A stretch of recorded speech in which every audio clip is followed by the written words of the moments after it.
आदिवासियों के साथ जो अन्याय हुआ कौन हिसाब देगा? आरक्षित ना होना मतलब मट्टी में मिल जाने के समान। हम लोगों ने कभी भी परिसीमन का विरोध नहीं किया है। 30 अगस्त है, उसमें व्यापक बहुत बड़ा हमारा आदिवासी महाजुटान एकता रैली होने जा रही है। बाहर के लोग घुसते गए और हमारे लोग बाहर होते गए, धक्के बाहर होते। अगर विशेष प्रावधान के बिना झारखंड राज्य में परिसीमन हो जाता है तो आदिवासी समुदाय राजनीतिक रूप से डूब जाएंगे। इसका मतलब ये हुआ कि सबसे ज्यादा नुकसान इस राज्य में आदिवासी समुदाय को होगा, यानी कि लोकसभा और विधानसभा की सीटों में प्रत्यक्ष रूप से उनको नुकसान पहुंच रहा है, जिसको लेकर के राजधानी रांची में तमाम पार्टियों का प्रतिनिधित्व करने वाले तमाम जो राजनीतिक दलों के लोग हैं वो एकजुट होते नजर आ रहे हैं। न्यूज 26 झारखंड पर आपको हमने दिखाया पहले कि किस तरीके से एकजुटता का परिचय दे रहे हैं और बैठकें हो रही है और बैठकों में ये निर्णय लिए जा रहे हैं कि आने वाले समय में झारखंड की राजधानी रांची के मोरहाबादी मैदान में एक जनसैलाब बुलाई जाएगी, एक महारैली का आयोजन किया जाएगा जिसका डेट 30 अगस्त को रखा गया है। वो सिर्फ यह दिखाने के लिए कि आने वाले समय में आदिवासी अपने जनसंख्या के हिसाब से परिसीमन में विशेष प्रावधान के अनुरूप बदलाव मांग रहे हैं। जिस तरीके से संविधान में या परिसीमन आयोग का जो अपना लक्ष्य है कि जनसंख्या के हिसाब से वो परिसीमन करेंगे, उस हिसाब से अगर झारखंड में भी परिसीमन हो जाता है तो मौजूदा परिस्थिति बदल जाएगा। कहा यह जाता है कि जिस तरीके से अभी आदिवासी सीटें हैं घट जाएंगी तो आदिवासी राज्य में आदिवासी सरकार बनाना मुश्किल हो जाएगा। इसको लेकर आज रांची के प्रेस क्लब में एक महत्वपूर्ण बैठक के साथ में पीसी का आयोजन किया गया जिसमें मुख्य रूप से कई आदिवासी नेता मौजूद रहे। चलिए एक एक करके आपको सुनवाते हैं कि उन्होंने क्या कुछ कहा है। 30 अगस्त को भारी से भारी संख्या में झारखंड के 24 जिला सभी जगहों से हमारे आदिवासी संगठन की भागीदारी सुनिश्चित होगी, क्योंकि जो परिसीमन की आड़ पे जो आदिवासी सीटों को हटाने की बातें हो रही हैं, जो परिसीमन आयोग के द्वारा फ्रीज किया गया है, आदिवासी सीट जो 28 है उसे घटा करके 2011 में जो 22 किया गया, 2007 में जो 22 किया गया, और लोकसभा सीटें जो हमारी हैं आदिवासी सीटें जो 5 है उसमें 4 किया गया। तो ये उसको फिर कई आंदोलन हमारे हुए, कई आदिवासी संगठन आंदोलन करके उसको फ्रीज में होल्ड पे रखा गया है। पुनः एक बार फिर से परिसीमन की बातें चल रही हैं और पूरी प्रक्रिया पूरे देश भर में चल रही है।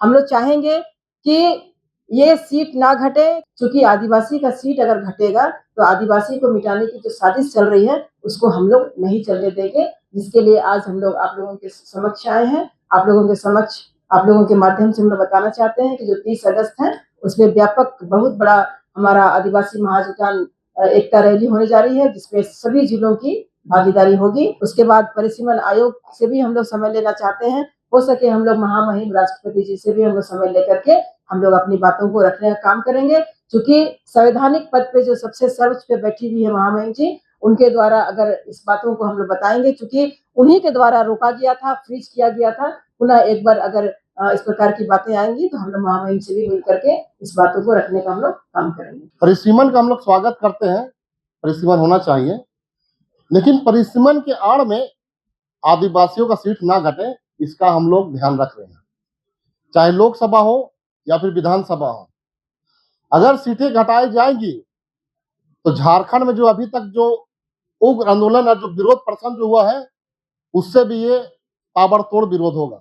ये मैं निश्चित रूप से इसलिए ऐसा कह रहा हूं क्योंकि आदिवासी का आरक्षित ना होना मतलब मट्टी में मिल जाने के समान है। ठीक है, शिक्षा के क्षेत्र में जाइए, चाहे राजनीति के क्षेत्र में जाइए या फिर आप नौकरी चाकरी के क्षेत्र में जाइए, किसी भी क्षेत्र में जाइएगा, जब आपका आरक्षण नहीं रहेगा तो आप पूरी तरह से खत्म हो जाइएगा। इसीलिए हम लोग चाहते हैं कि 30 अगस्त को इसका हम लोग ऐतिहासिक मोरहाबादी मैदान में आदिवासी एकता महारैली का जो कार्यक्रम करने जा रहे हैं, उसे तमाम 24 जिला के आदिवासी लोग यहाँ पर जुटेंगे और लाखों की संख्या में जुटेंगे, क्योंकि ये हमारा हक या अधिकार की लड़ाई है। इसलिए हम लोग एकजुट होकर चलेंगे। सरना ईसाई के नाम से जो लोग लड़ाते हैं उसके मुंह में ये रैली कड़ाका का तमाचा होगा।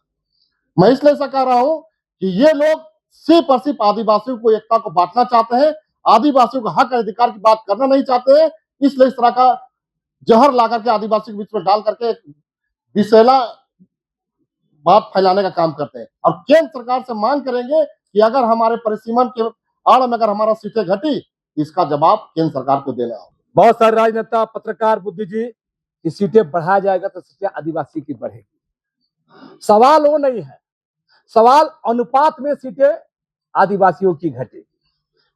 अगर झारखंड के विधानसभा की सीटें भी बढ़ाई जाएगी तो उस अनुपात में सीटें घटेगी। इसमें हमारा साफ साफ कहना है। बहुत सारे लोग कहते हैं कि परिसीमन आयोग बना है तो परिसीमन करने के लिए बना है, और ये आदिवासी लोग राजनीति कर रहे हैं, परिसीमन के नाम पर लोगों को गुमराह कर रहे हैं। परिसीमन होना है, परिसीमन होकर रहेगा। इसमें हमारा साफ साफ कहना है, हम लोगों ने कभी भी परिसीमन का विरोध नहीं किया है, लेकिन परिसीमन के बहाने, परिसीमन के आड़ में आदिवासियों की आरक्षित सीटें घटाई जाएगी, लोकसभा की या विधानसभा की, इसका पुरजोर विरोध होगा। परिसीमन का विरोध दक्षिण भारत के राज्य क्यों कर रहे हैं? परिसीमन का विरोध दक्षिण भारत के राज्य इसलिए कर रहे हैं क्योंकि राष्ट्रीय जनसंख्या नीति को सबसे अगर मजबूती से लागू किया है तो दक्षिण भारतीय राज्यों ने, और नॉर्थ के राज्यों ने क्या किया है? आबादी पर अंकुश नहीं लगाया। भारतीय संविधान बनने के बाद 75 वर्षों में आप गौर कीजिए, झारखंड जैसा स्टेट भारतीय संविधान में निहित आर्टिकल 244 पाचन सूची अनुच्छेद 244 का कभी लागू ही नहीं किया गया, और आदिवासियों को विस्थापन प्रदान करने के लिए मजबूर किया गया। बाहर के लोग घुसते गए और हमारे लोग बाहर होते गए, धक्के बाहर होते गए। मैं इस बात को इसलिए बार बार कहूंगा क्योंकि संविधान के नियमों का उल्लंघन करके हुआ है। इन 75 सालों में किसी भी राज्यपाल ने इस पर संज्ञान नहीं लिया, किसी भी राष्ट्रपति ने कोई संज्ञान नहीं लिया। अभी तक जो भी सरकारें आई है केंद्र में, कोई संज्ञान नहीं लिया। तो करेगा कोई, भरेगा कोई।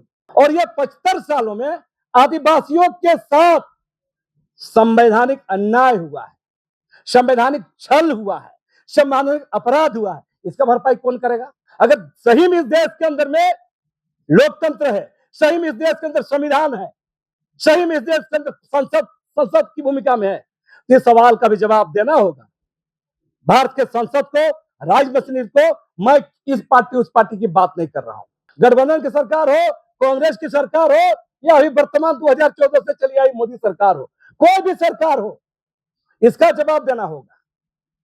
और अगर सही में आप लोकतंत्र है, संविधान है, अगर रियासत चला रहे हैं तो हम नहीं कर सकते हैं तानाशाही के जरिए।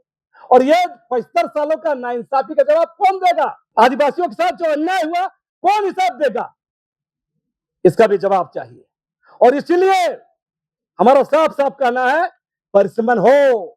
हमारा विरोध नहीं है, हमारा विरोध तब है कि परिसीमन के आड़ में हमारा जो 75 सालों से हमको झेला गया है, हमारा जमीन छीना गया, हमारे संवैधानिक अधिकार को खत्म कर दिया गया है, उसका हिसाब कौन देगा? परिसीमन का हम विरोध नहीं कर रहे हैं, लेकिन परिसीमन का जो प्रक्रिया है, उस प्रक्रिया के तहत जो आदिवासी सीट घटेगी, हम उसका विरोध करते हैं।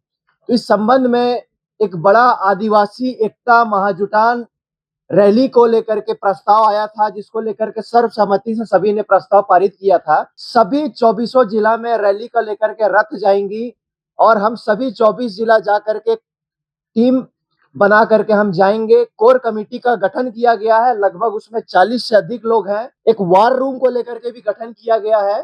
जो 24 जिला में रैली का तैयारी हो रहा है, उसको लेकर के एक वार रूम बनाया गया है। उस वार रूम में डेली का रिपोर्ट दिया जाएगा, किस किस जिला में क्या तैयारी हो रहा है, कहां कहां से लोग आ रहे हैं।